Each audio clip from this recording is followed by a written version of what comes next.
Después del fiasco de Iron Man 3, Marvel tenía que retomar el rumbo, y no porque a la peli anterior le haya ido mal en taquilla, sino porque la calidad de sus películas luego de Avengers estaba siendo bastante baja, por lo que depositaron su esperanza en Thor, sacando lo más pronto posible una secuela que generó críticas bastante mixtas, pero aún así de igual forma fue un éxito de taquilla. Personalmente la primera no fue de mi agrado, pero reconozco tiene sus puntos a favor, pero esta segunda tiene aún más problemas por mencionar. Pero bueno, ahora sí vamos por el resumen. Anteriormente en el MCU, luego de colaborar con los Vengadores y vencer a Loki en The Dark World, la historia con una narración de Odín inicia diciendo que antes de la luz había solo oscuridad, y por aquel entonces una raza llamada los Elfos Oscuros tenía como líder a Malekith, cuya motivación es la de devolver la oscuridad al cosmos. Durante un tiempo los Elfos Oscuros habían estado en guerra con los Asgardianos, que por aquel entonces estaban gobernados por el padre Odín, y a mayores tenía un arma llamada Éter, la cual tenía una fuerza destructiva enorme. Sin embargo, antes de que Malekith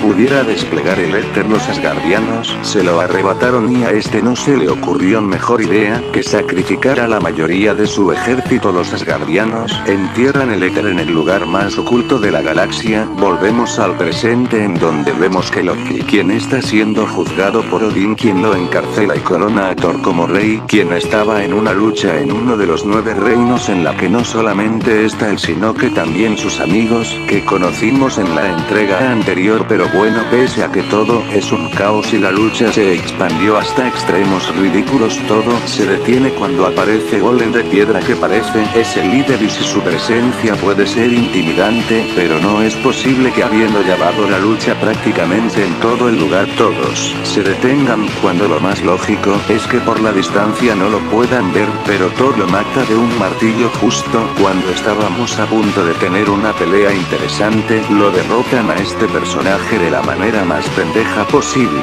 aunque era lógico que así el conflicto acabara. Tras la batalla regresan a Asgard. Más tarde Odín y Thor hablan sobre la paz que hay en los 9 reinos, cosa que en futuras películas sería desmentido, en especial con la recta final de la saga del infinito. Ya luego de eso se ve que Thor extraña a Jane, y Asgard celebra la victoria de Thor y sus amigos, y aquí se ve la buena relación entre ellos. Ahora en la Tierra, específicamente en Londres, Jane tiene una cita con un tipo, pero de la nada aparece Darcy y suelta sus chistes que dan auténtica pena. Le dice que le costó mucho encontrarla y convenientemente dio con ella en ese mismo restaurante. Ahí le habla de unas lecturas atmósferas y Jane termina dejando plantado al tipo. Si bien a veces es bueno que la trama no se ande con muchos rodeos y vaya directamente al grano, hay formas para hacer que no se sienta tan descarado, y aquí se nota que solamente querían ir directamente al grano para acabar y cobrar el cheque. Ya en el coche se ve Darcy tiene un becario, pero no vuelve a aparecer más en la franquicia. Eric,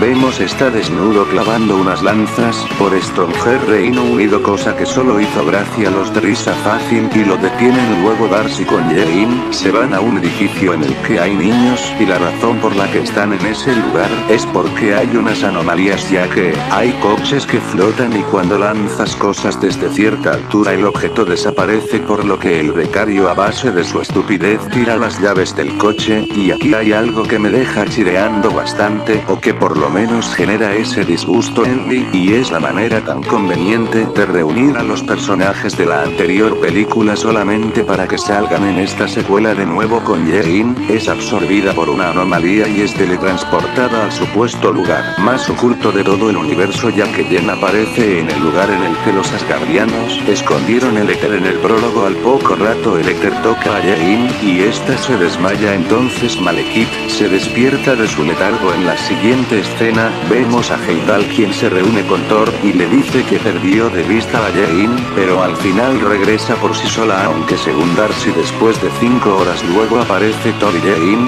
le pega 2 cachetadas porque nunca la fue a ver. Menos mal lo Phantom llegó para mejorar lo que esta trilogía hizo mal con la relación entre Jane y Thor. Pero bueno, uno policía que había ido al lugar debido a que Darcy estaba preocupado toca a Jane y se libera una explosión de energía. Entonces Thor se la lleva a Asgard. Una vez allí la analizan y Odín se enfada. Durante el análisis se libera otra explosión y Odín le explica a Jane todo todo lo que ya vimos en el prólogo y dice que Malekith creó el éter y no sé hasta qué punto eso sea cierto ya mientras tanto los elfos oscuros siguen el rastro del éter mientras que Malekith le da una piedra a su segundo al mando que al parecer lo hace más fuerte. En la siguiente toma, vemos a Loki hablar con su madre que en realidad era un holograma y poco después los asgardianos encierran a los elfos oscuros que estuvieron en la batalla del principio cosa que no tiene sentido ya que para la pelea y este punto de la película pasó demasiado tiempo de nuevo con Thor y le explica a Jane que las anomalías se deben a una convergencia en la que los 9 reinos se alinean y se besan de nuevo con los encarcelados. Vemos uno de ellos utiliza la piedra y se transforma en una bestia entonces rompe la barrera su de Zelda y libera a los demás a todos menos a Loki quien le aconseja ir por las escaleras de la izquierda entonces Thor y compañía siguen batallando con los elfos y Heimdall derriba una de las naves a base de apuñaladas, entonces llegan más naves y Heimdall activa una barrera pero luego Algrim la desactiva, rompiendo un núcleo importante. Los elfos inician una invasión dentro del castillo y los asgardianos pese a tener todo tipo de tecnología tan suficiente como para hacer armas de ondas masivas y demás atacan con espadas y escudos, y eso que aún siendo más asgardianos que elfos estos terminan siendo derrotados de una manera insultante y porque por el hecho de que los villanos tienen armas mínimamente decente pero los de Asgard no. Durante el ataque Malekith pelea con la madre de Thor pero es ella quien mantiene todo a raya pero Algrim llega y la apuñala. Thor llega a último momento, le quema la cara a Malekith y convenientemente él y Algrim escapa gracias a que había una nave posicionada en ese lugar. Ya con la situación en calma vemos celebrar el funeral de la madre de Thor siendo una escena muy emotiva no lo voy a negar, pero en la siguiente escena vemos a Eric tratando de explicar la convergencia a unos ancianos, malogrando lo que había hecho mínimamente bien la escena anterior. Thor quiere tenerle una trampa a Malekith en el que utiliza a Jane para que este le robe el éter y así matarlo pero Odin se lo prohíbe. Más tarde le pide ayuda a Heimdall y a sus amigos. Más tarde va con Loki quien vemos está afectado por la muerte de su madre pero después en forma de Steve lo vemos haciendo chistes. Más tarde Heimdall se entrega por haberlos ayudado a escapar. Thor y sus amigos pilotean la nave de los elfos y al machacar un par de botones termina escapando haciendo un espectáculo en vez de escapar por el Bifrost. Más tarde Thor tira a Loki de la nave para caer en otra que era piloteada por Frandal. Al final escapan por un atajo que solo conocía Loki y los teletransporta al mundo oscuro. Luego Loki le echa en cara a Thor el no poder proteger a su madre pero hace rato no olvidemos él le aconsejó a Algrim porque escaleras debería ir tratándose de victimizar como en The Avengers Wars y saca a Eric del asilo haciendo sus chistes que no le causan gracia a nadie. De nuevo con Malekith Thor libera a Loki, este lo apuñala y finalmente le entrega a Jane y este le comienza a robar el éter pero en realidad todo era una broma cosa que todos veíamos venir pero bueno Thor destruye el éter, Malekith absorbe el éter, escapa y en vez de matarlos los deja varados ahí pero tanto Algrim como algunos de sus soldados se quedan ahí durante el conflicto. Algrim desvía el Mjolnir cosa que no tiene sentido ya que al no ser digno no tendría la posibilidad de ni siquiera moverlo aunque sea un poco pero bueno Loki lo atraviesa y Algrim lo apuñala pero afortunadamente logra activar una granada vórtice y lo hace implosionar. Luego de eso Loki termina muriendo justo después. Jane tiene una visión Deus Ex Machina donde ve que Malekith va directo a la tierra. Después ella y Thor lloran la muerte de Loki, el tipo con el que tenía una cita y lo llama y tenemos nuevamente chistes vagos mediocres y de una calidad insultante al poco rato gracias a la llamada del tipo y a una anomalía Deus Ex Machina. Los personajes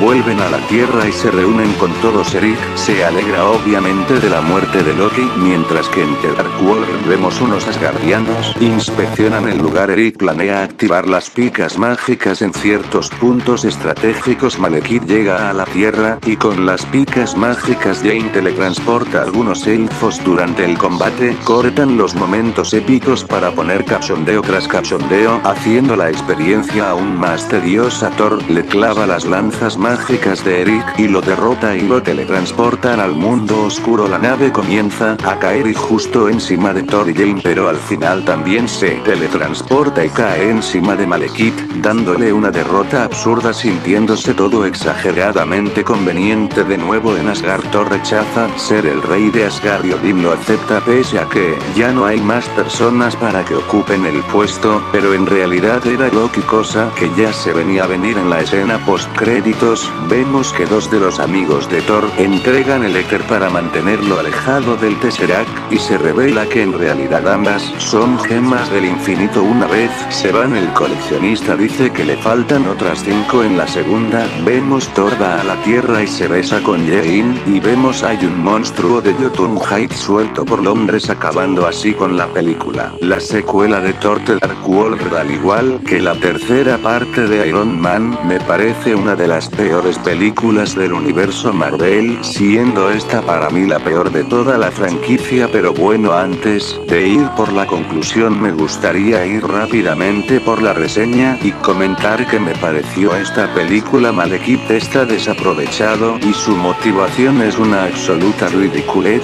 No es tan tonta como la de Andrix, pero de igual forma tiene sus carencias. El rediseño está bien, al menos fue de mi agrado, pero es cierto no se asemeja en nada al de los cómics. También está el hecho de que no impone nada, ya que pese a tener una gema del infinito, no es capaz de plantarle cara a nadie y su derrota fue patética. La película en su totalidad está en largo contraste entre seriedad y humor, ya que ni bien aparece una escena seria como la de la muerte de la madre de Thor y la de Loki, nos ponen chistes directamente después de que la escena termine, haciendo del producto tedioso. Thor, afortunadamente, a diferencia de Tony, no está nerfeado en ningún momento. Toda la película está llena de conveniencias o agujeros de guión, haciendo de la experiencia falsa e imposible de tomarse, ya que los personajes pueden estar enfrentándose a una amenaza a nivel Vengadores, pero gracias a las conveniencias de guión las cosas son resueltas de manera fácil y floja. Si tuviera que destacar algo de The Dark World sería que el soundtrack es excelente, las escenas de acción, pese a ser simples, son disfrutables, el CGI está bien, las actuaciones son decentes, pero de ahí en fuera no hay mucho que rescatar. De hecho, por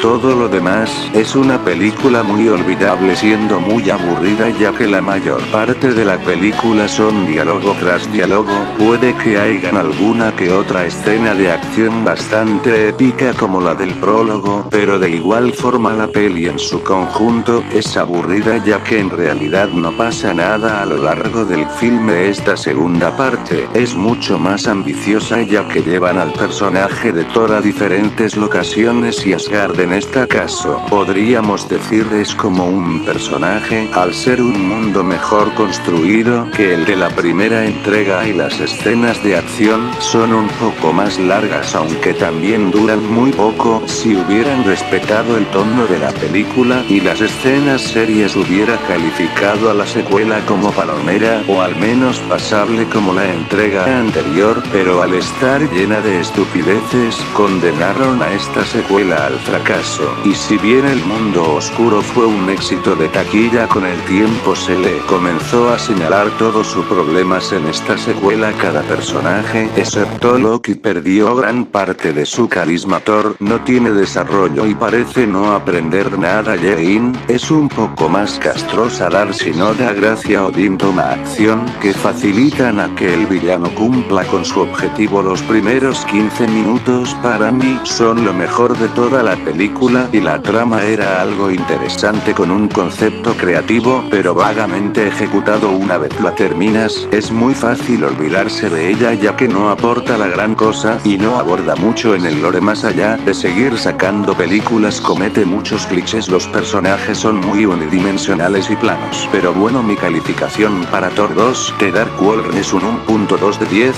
pero bueno, en conclusión, la peli en su totalidad es aburrida, lenta, floja, tediosa y fácilmente la peor película de toda la franquicia.